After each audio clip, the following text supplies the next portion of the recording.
So I need to just really, really simply explain covered calls.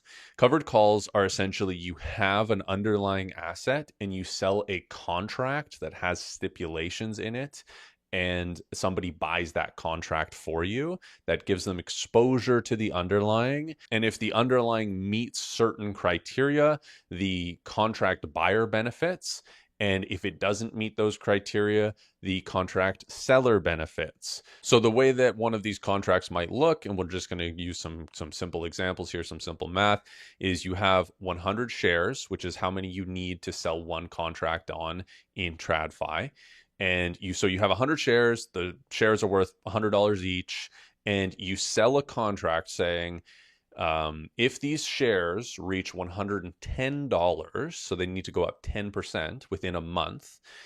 So you sell a contract that expires 1 month out at $110, and somebody pays, say, $1 for it. These are just examples, not accurate in whatsoever. And somebody's willing to buy that contract and make that bet that the share price is going to increase more than the $110 that it needs to go to, and that their cost of buying the contract will be covered, and they will have an outsized performance by going long on this. So selling covered calls is almost like a short position with these time variants on your long position. The value of the contract is made up, is priced based on the underlying shares value, the volatility in the stock. If a stock is more volatile, then it's more likely that it's going to reach those strike prices, say the $100. If a $100 share only has 10% volatility, then it's not very likely that it's going to go up 10% in a month.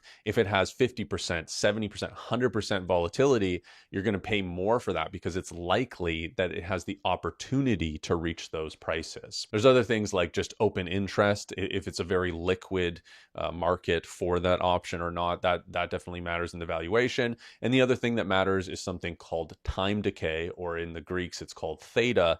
So if you sell an option that is a year away, you have a year of time for that share price to reach the price you need for that option to become valuable. So you have a lot more time value built into that contract.